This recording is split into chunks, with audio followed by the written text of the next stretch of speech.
सबसे पहला नियम एकादशी व्रत का सबसे पहला नियम है कि आप जिस दिन व्रत करो उसके एक दिन पहले भक्ति का संचार इस हृदय में कर लो। भक्ति का संचार इस हृदय में कर लीजिए। जिस दिन आप व्रत करो, जैसे एकादशी का व्रत कर रहे हो तो दशमी के दिन शाम का समय जब आवे, रात्रि जब होने लगे, शाम का समय आवे और रात्रि का आप जब भोजन ग्रहण करो तो उस भोजन में कोई ऐसा पदार्थ ग्रहण मत करिए जिस पदार्थ के कारण आपकी एकादशी बिगड़ जाए।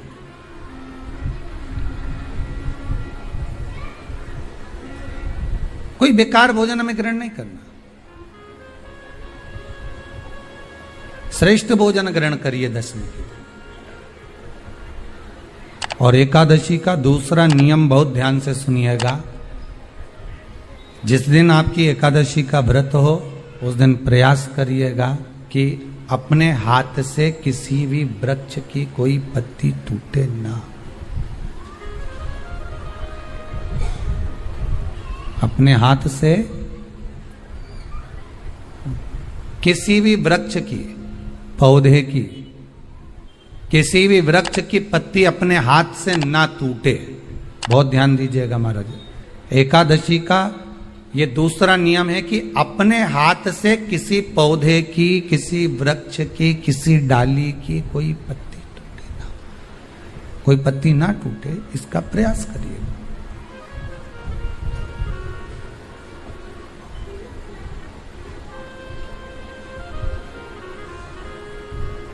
कितना सुंदर व्याख्यान कहा है, कितना सुंदर वर्णन है महाराज कि मात्र एकादशी का व्रत कर लेने पर, मात्र एकादशी का व्रत कर लेने पर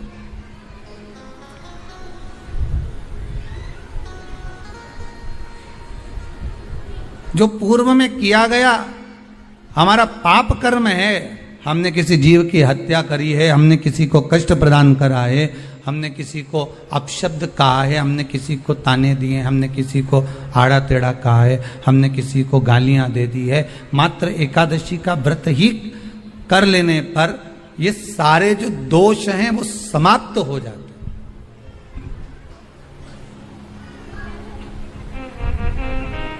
सारे दोष हमारे समाप्ति पर आ जाते हैं।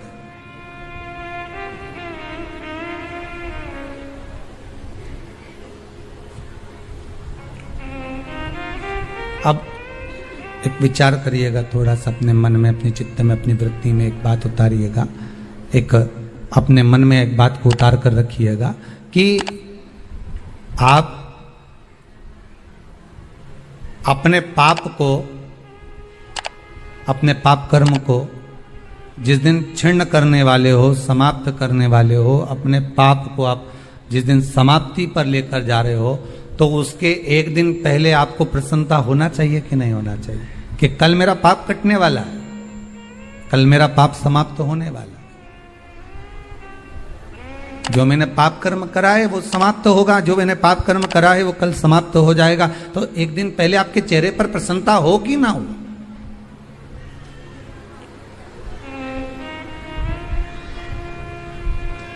और चेहरे पर वो प्रसन्नता आपके आना चाहिए कि कल मेरा एकादशी का व्रत है, आज दशमी है, कल एकादशी का व्रत है, तो कल मेरी जब एकादशी का व्रत रहेगा तो मेरा ना जाने कितना कितना पाप, कितना असत्य, कितना झूठ, कितना प्रपंच वो समाप्त हो जाएगा। इसमें मुझे प्रसन्नता हो, इसमें मुझे आनंदता हो।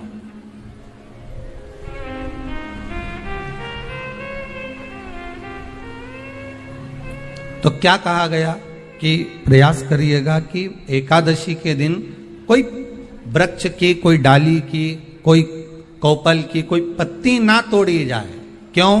तो कहा अगर उस पत्ती को हम तोड़ देते हैं, वृक्ष की पत्ती को या क्यारे में लगी हुई कोई डाली की पत्ती को हम तोड़ देते हैं तो एकादशी का पुण्य फल प्राप्त नहीं होता, एकादशी का कोई फल हमारे खाते में नहीं जाता, पुण्य फल प्राप्त। अब फिर भले तुम चाहे तुमने मोरधन खाया हो, चाहे तुमने फिर चिप्स खाई हो, चाहे तुमने फिर व्रत का कितना ही सामान खा गए हो और तुमने सोचा कि आज मेरी एकादशी है, तो फिर उसका कोई फल प्राप्त नहीं है, उसका कोई सुख प्राप्त नहीं है आपको, फिर उसका कोई आनंद प्राप्त नहीं है आपको, फिर उसमें कोई आनंद की अनुभूति आपको नहीं मिल रही है।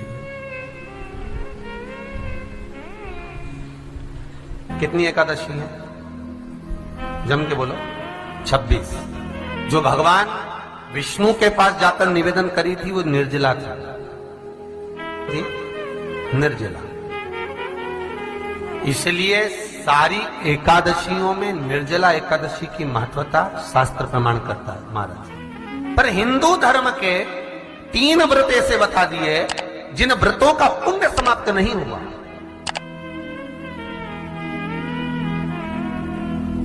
हिंदू धर्म के 3 व्रत ऐसे हो गए जिनका पुण्य समाप्त नहीं हुआ महाराज। क्यों? जिनका पुण्य प्रबलता में बढ़ता गया। पहले नंबर पर एकादशी, दूसरे नंबर पर प्रदोष और तीसरे नंबर पर शिवरात्रि। एकादशी आकर खड़ी हो गई। अब निर्जला के दिन शिव महापुराण की कथा कहती है, स्कंद पुराण कहती है कि आप वर्ष भर की एकादशी का क्रम भले ना करें, पर निर्जला एकादशी के दिन जो तुलसी हम ठाकुर जी को समर्पित करते हैं, वो तुलसी, ध्यान देना, वो तुलसी अगर मान लो आपके पास में रखी है,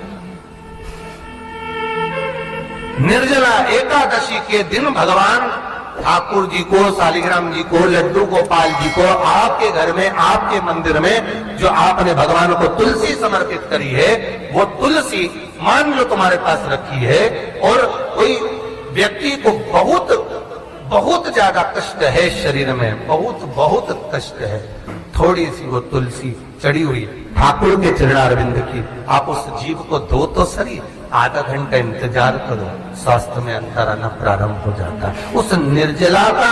क्योंकि निर्जला ऐसी एकादशी है जिसने जगत में जाकर, देवताओं के पास जाकर निवेदन करा है जग कल्याण।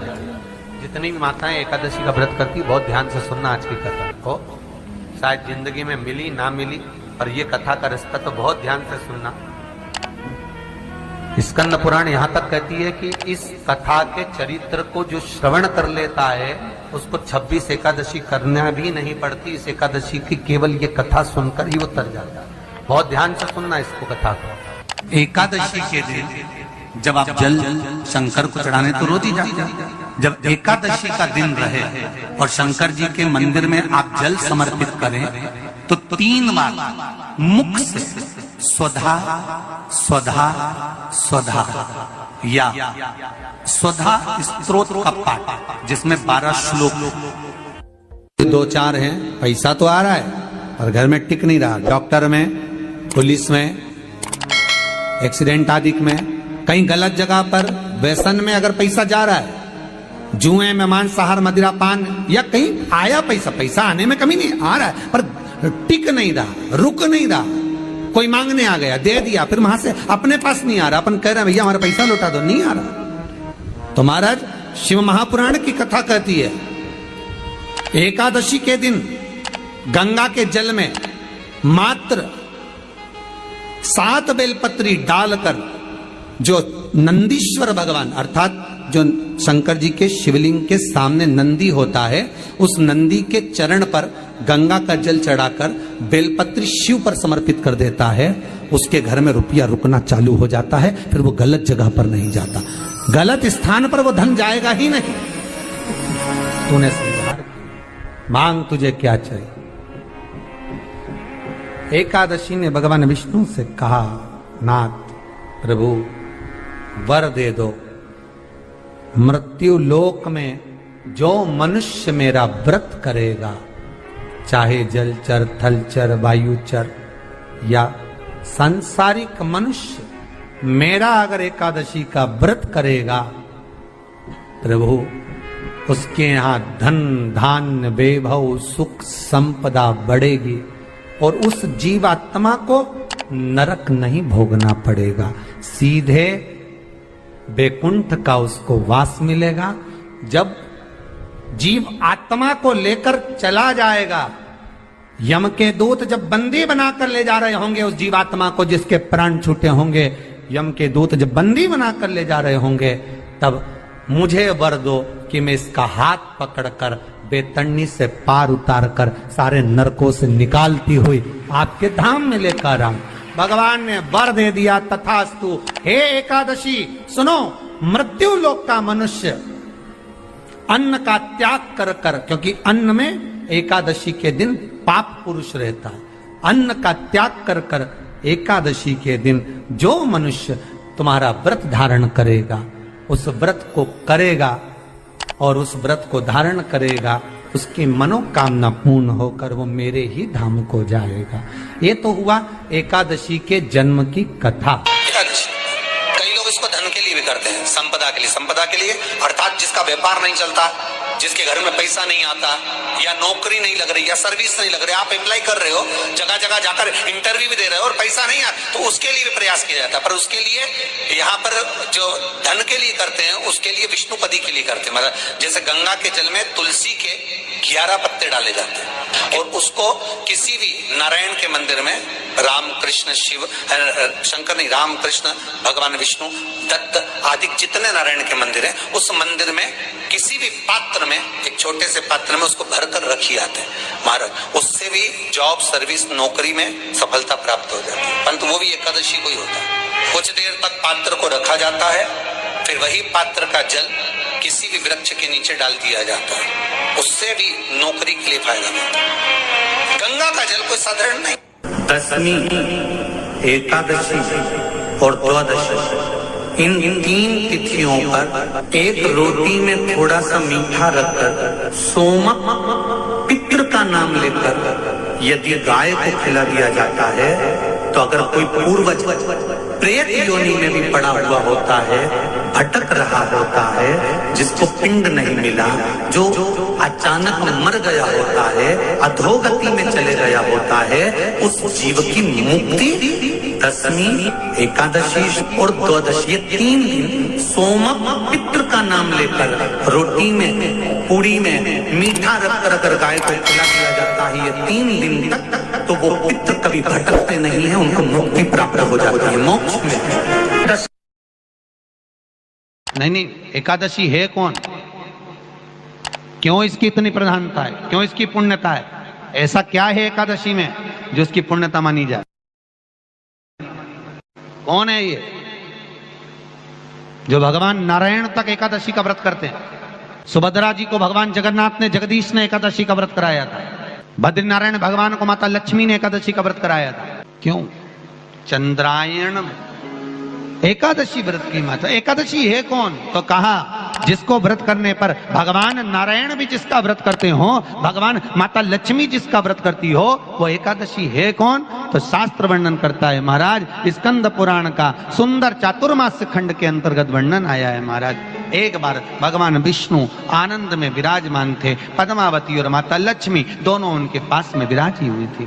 भगवान लक्ष्मी और पद्मावती दोनों बैठी है, एक सिर के पास, एक चरण के पास। कुछ समय बाद वहीं पर ब्रह्मदेव का आगमन हुआ और ब्रह्मा जी आगमन पाकर भगवान नारायण पद्मावती से लगकर उठे और उठकर लक्ष्मी की ओर झुके। झुकने पर इन तीनों के समागम से भगवान नारायण के हृदय चित्त से एक कन्या प्रकट हो गई। उस कन्या का नाम एका था। क्या नाम था? एका। अब 10 उसके गुण इतने प्रबल थे, वो 10 गुण उसके बड़े प्रबल थे कि वो एका जिसको निहारती थी उसको संपदावान बना देती थी, जिसको देख लेती थी उसके जीवन में वो आनंद की अनुभूतियां करा देती थी। एका जिस मार्ग से जाती थी उस मार्ग के द्वार खोल देती थी। एका का पुण्य इतना पुण्य प्रखर। पद्मावती और लक्ष्मी ने कहा महाराज ये बेटी आपके द्वारा निर्मित हुई है, इसका कन्यादान करना चाहिए। हमारे यहाँ हिंदू धर्म में रीति है, जिस दिन कन्यादान करा जाता है उस दिन व्रत रखा जाता है। अब आजकल रखते कि नहीं रखते हो मालूम नहीं। और कन्यादान करते समय व्रत रखा जाता है। व्रत रखना है, एका का कन्यादान करना है। भगवान बोले कन्यादान करें, किसको दें? एका किसको दी जाए? एका प्रदान किसको करी जाए? पुण्यता किसको दी जाए? भगवान नारायण ने उसी समय मांग तुझे क्या चाहिए।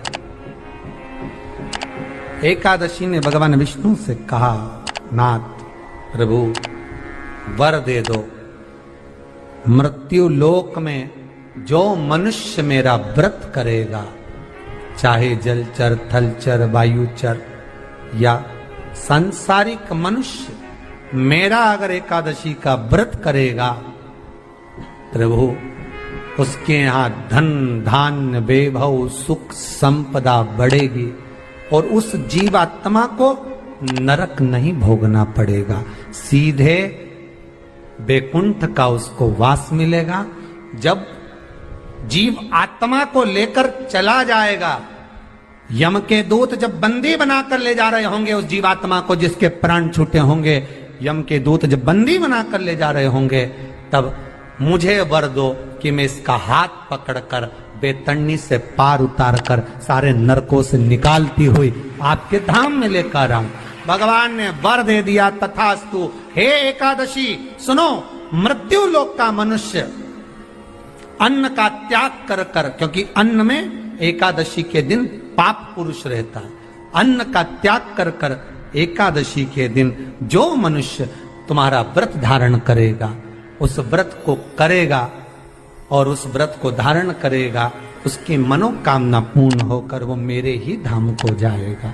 ये तो हुआ एकादशी के जन्म की कथा। एकादशी के दिन शंकर भगवान को चावल का दाना चढ़ाना चाहिए कि नहीं चाहिए?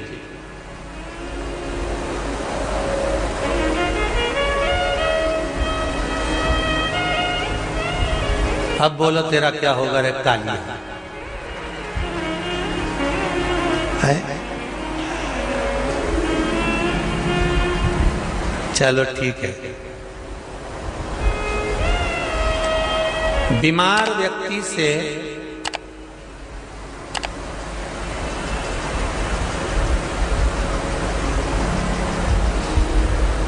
कोई बीमार व्यक्ति है, बहुत रोगीला, उसको बहुत रोग है, शुगर है, बीपी है, थायराइड है, सब कुछ है उसको, और वो रोगीला व्यक्ति जब डॉक्टर के पास जाकर पूछे, डॉक्टर साहब मेरी तबीयत ठीक नहीं रहती है, मैं बहुत कष्ट में रहती हूँ, बहुत तकलीफ है शरीर में,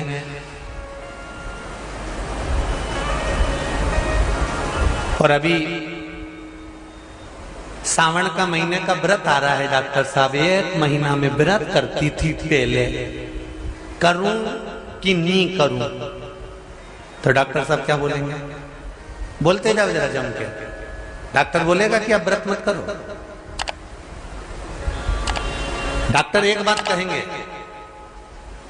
शरीर स्वस्थ रखना है, व्रत बाद में हो जाएगा, अगले वर्ष कर लेना, पर अभी शरीर को सही रखने के लिए दोनों समय अच्छे पेट भरकर सात्विक भोजन करो और अपने शरीर को ठीक करो। सात्विक भोजन अपने शरीर को, व्रत बाद में भी हो जाएगा, अगले वर्ष हो जाएगा।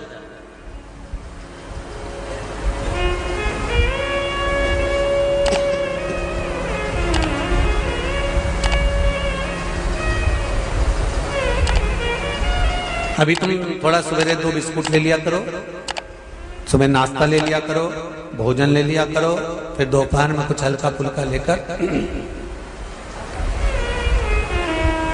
थोड़ी थोड़ी देर में खाते रहना चाहिए हो।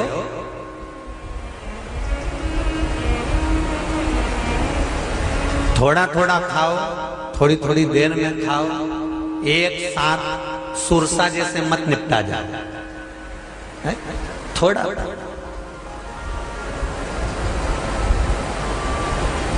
ज्यादा खाओगे और ज्यादा कमाओगे तो दूसरों को कष्ट नहीं होगा, कष्ट खुद को होगा। ज्यादा खाओगे आपाच्य हो जाएगा, रात की नींद उड़ जाएगी, शरीर में अच्छा नहीं लगेगा। ज्यादा कमाओगे, रात की नींद उड़ जाएगी, दुनिया की दृष्टि तुम पर पड़ जाएगी और तुम्हारी रातों की नींद चली जाएगी। कमाओ भी उतना जितना खर्च कर सको और खाओ भी उतना जितना पचा सको। अति सर्वस्व वर्जक। डॉक्टर कहेंगे ये तुम्हारा व्रत जो है ना अगले साल कर लेना, इस साल मत करिए, इस साल तो आराम से भोजन वोजन करो तुम लोग, बढ़िया प्रेम से खाओ पिए। तो उसी तरह किसी ने पूछा कि चावल का दाना एकादशी पर भगवान शंकर को चढ़ा सकते, चावल का दाना शंकर जी को चढ़ाते क्यों है, पहले तो वो समझ लो। बेलपत्री का तो महत्व आपको बार बार बताया कि बेलपत्री शिव जी को क्यों चढ़ाई जाती है, कहीं रोग के लिए, कहीं बीमारी के लिए, कहीं किस कार्य के लिए, कहीं कोई कार्य के लिए, कहीं कोई कार्य के लिए। चावल का दाना अगर हम शंकर भगवान को चढ़ा रहे हैं तो क्यों चढ़ा रहे हैं, उसका कारण क्या है? चावल का दाना शिव को चढ़ाने का केवल एक कारण रहता है कि चावल को अक्षत कहते हैं।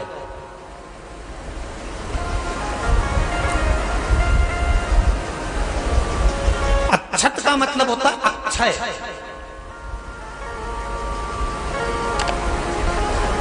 अभी हमारे यहां एक तिथि आने वाली है, अक्षय तृतीया।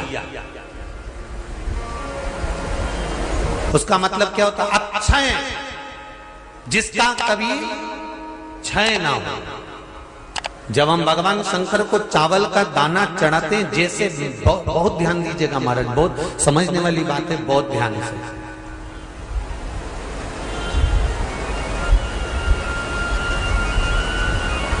चावल का दाना हमारे मस्तक पर तिलक करने के बाद पंडित जी क्यों लगाते हैं कि भगवान जैसा समय आज चल रहा है, आप पूजन कर रहे हो, पाठ कर रहे हो, दान कर रहे हो, पुण्य कर रहे हो, सत्कर्म कर रहे हो, भजन कर रहे हो, मेरा देव अधिदेव महादेव, मेरा नारायण, मेरा सत्यनारायण भगवान, मेरा राम जी, मेरा विष्णु जी, मेरा भागवत मैया, मेरी रामायण मैया, ब्राह्मण मस्तक पर तिलक लगाने के बाद चावल इसलिए लगाता है कि जैसा समय आज चल रहा है, भगवान तुमको ऐसा ही समय बनाकर रखे और तुम ऐसे ही चार चांद लगाते रहो, दान पुण्य संकीर्तन करते रहो। इसलिए मस्तक पर चावल का दाना लगाया जाए।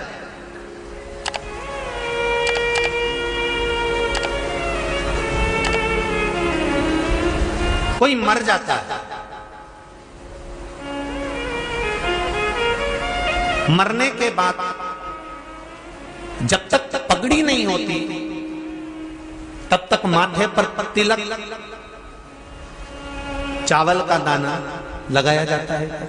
जम के बोलो जरा, नहीं लगाते। किसी पंडित जी से पूछो, ब्राह्मण देवता से पूछो, ब्राह्मण देवता ये कोई मर गया, और हमारा तो नियम है कि हम सिर पे तिलक लगाते हैं, चावल लगाते हैं, या पंडित जी से हम तिलक लगवाते हैं, मंदिर जाते हैं तो मंदिर में जाके तिलक लगवा के हम चावल का दाना लगवाते हैं। क्यों नहीं लगाते? उसका कारण क्या है? जब किसी के मरने के बाद 10 दिन तक, 12 दिन तक मस्तक पर तिलक क्यों नहीं लगाया जाता? 10-12 दिन तक माथे पर तिलक या चावल क्यों नहीं लगाया जाता? उसका कारण है कि ये जो समय आया है, तुम्हारे यहाँ कमी हुई है, तुम्हारे यहाँ मर गया, तुम्हारे यहाँ किसी के प्राण छूट गए, तो ब्राह्मण इसलिए तिलक नहीं लगाता आपको, इसलिए चावल का दाना नहीं लगाता कि ऐसा दिन भगवान अब ना लाए। इसको अमर ना करे, इसको अक्षय ना करे, इसको प्रबल ना करे।